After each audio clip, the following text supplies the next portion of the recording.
Aujourd'hui, on va parler d'un sujet que j'adore parce que c'est quelque chose que j'emploie tous les jours quand je retouche, il s'agit des masques de luminosité.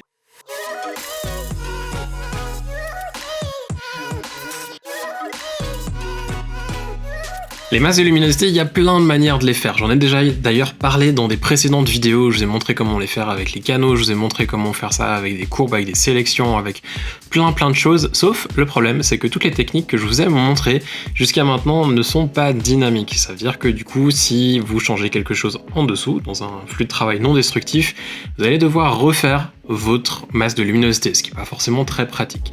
Du coup, aujourd'hui, je vous montre une technique qui est très simple et qui va vous permettre d'éviter ça, et ça va être entièrement dynamique. Pour l'exemple d'aujourd'hui, je vais vous montrer ça avec un traitement de couleur très basique, avec simplement 2 couleurs, comme ça vous allez pouvoir voir exactement ce que l'on peut faire en fait avec un masque de luminosité en termes de traitement de couleur. Je vais commencer ici pour faire mon traitement de couleur par créer 2 calques de réglage couleur unis.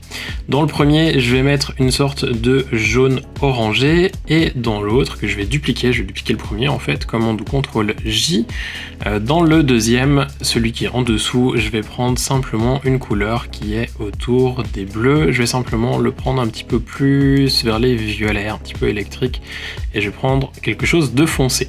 Comme ça, on a plus ou moins 2 couleurs opposées, c'est très bien, et à partir de là, on va pouvoir commencer à travailler. Avant ça, je vais quand même juste renommer mes calques, donc le premier, je vais l'appeler ombre, et le deuxième, je vais l'appeler haute lumière pour me rappeler de quoi il s'agit. On a ici pas grand chose à l'écran à part la couleur. C'est pas vraiment ce qu'on veut, on veut pas juste avoir une couleur pleine parce que ça n'a pas d'intérêt. Ce que l'on va faire donc, c'est vouloir appliquer en fait un des calques sur nos ombres et l'autre calque sur les hautes lumières. Pour ce faire, on va donc employer la technique des masques de luminosité. Pour activer les masques de luminosité, ce que l'on va commencer par faire, c'est désactiver un des 2 calques. On va donc désactiver le premier et garder uniquement celui qui est en dessous. On va double-cliquer à côté du nom, donc on clique pas sur le carré, ni sur le masque, ni sur le nom, mais à côté. Et si vous n'y arrivez pas, si vous n'avez pas cette fenêtre qui s'ouvre, faites quelque chose, c'est simplement clic droit et option de fusion sur votre calque. Ça ouvrira exactement la même fenêtre. Et ici, on a quelque chose qui s'appelle comparaison sur, c'est ce qui va nous intéresser. On peut faire une comparaison sur soit le calque actuel, soit calque. Alors le calque il est au singulier, mais en réalité c'est une fusion de tout ce qui se trouve en dessous. Donc là comme on voit j'ai rien d'autre, mais si j'avais par exemple retouché avec du dodge and burn, une séparation de fréquence, quelques calques de correction, bref, peu importe ce que j'ai en dessous, ça ferait une comparaison sur le tout fusionné. Et ici on a 2 curseurs. Donc sur calque du dessous on a un curseur à gauche et on en a un à droite. On voit que le premier il est marqué à 0. Ça correspond à une valeur 0, donc un noir pur, et l'autre à 255, donc une valeur de blanc pur. Ces curseurs, on peut les bouger. Si je prends le curseur blanc, plutôt, parce qu'ici on est sur les ombres, on va prendre le curseur blanc et on va essayer d'enlever en fait le réglage des hautes lumières. Si je tire un petit peu cette fenêtre sur le côté, on voit que plus je le tire vers la gauche, donc plus je le rapproche des ombres en fait, du point noir, et plus ça va retirer mon réglage de la photo.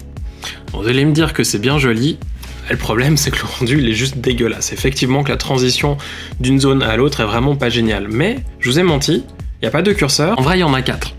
Il y en a 4 parce que si on appuie sur la touche Alt de notre clavier et que l'on reclique sur les curseurs blancs, on voit que ça va nous les séparer. Et à partir de là, en fait, on a le premier qui va dire à Photoshop, alors sur cette zone-là, tu vas appliquer la couleur, à partir de là, tu commences à arrêter, et de là, du premier curseur blanc au second, c'est une transition plus en plus petite jusqu'à ne plus avoir du tout le réglage apparent.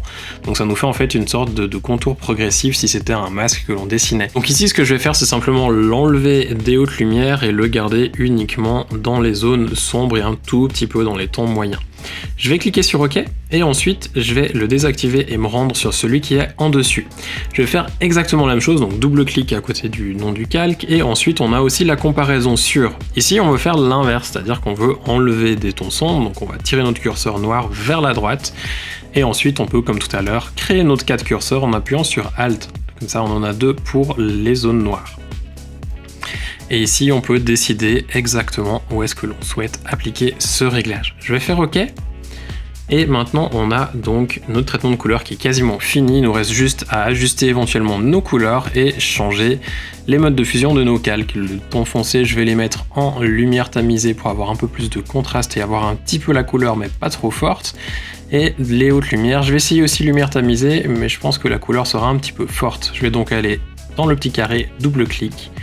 Et ici, la saturation, je vais la diminuer et la luminosité, elle est déjà au max, donc on va jouer uniquement avec la saturation. On va regrouper ces deux calques dans un dossier, on les sélectionne les deux, puis commande ou CTRL G, et on va renommer ça couleur, et ensuite grading pour savoir qu'il s'agit du traitement de couleur. C'était avant et ça c'est après. On peut ensuite simplement ajuster l'opacité selon ce que l'on a envie. Le but ici c'était donc pas de vous montrer comment faire un traitement de couleur, mais plutôt simplement de vous montrer le principe de ces masses de luminosité. Comme vous avez vu, c'est hyper pratique et on peut aller beaucoup plus loin. Si vous revenez sur certaines de mes anciennes vidéos, il y en avait une où je vous montrais comment rajouter une sorte de glow sur la peau. J'avais fait un masque de luminosité à l'aide des canaux. C'était génial, ça marche très bien. On peut faire la même chose avec ça, ce qui veut dire que vous pouvez déjà le mettre au début de votre traitement plutôt que de le mettre à la fin. Si vous le laissez au sommet de tous vos calques, il va de toute manière s'ajuster au fur et à mesure. Vous pouvez l'employer pour d'autres choses aussi, par exemple si du dodge and burn, vous voulez éviter de faire trop de dodge ou trop de burn dans une certaine zone de luminosité, vous pouvez mettre ça et comme ça vous évitera par exemple de trop éclaircir les ombres, de trop foncer les hautes lumières. Ça peut être assez malin. Voilà, j'espère que cette technique vous sera utile. Comme vous le voyez, c'est rien de très compliqué, c'est juste une fenêtre que souvent les gens ne connaissent pas, parce que c'est vrai qu'elle est plus employée par les graphistes que par les photographes.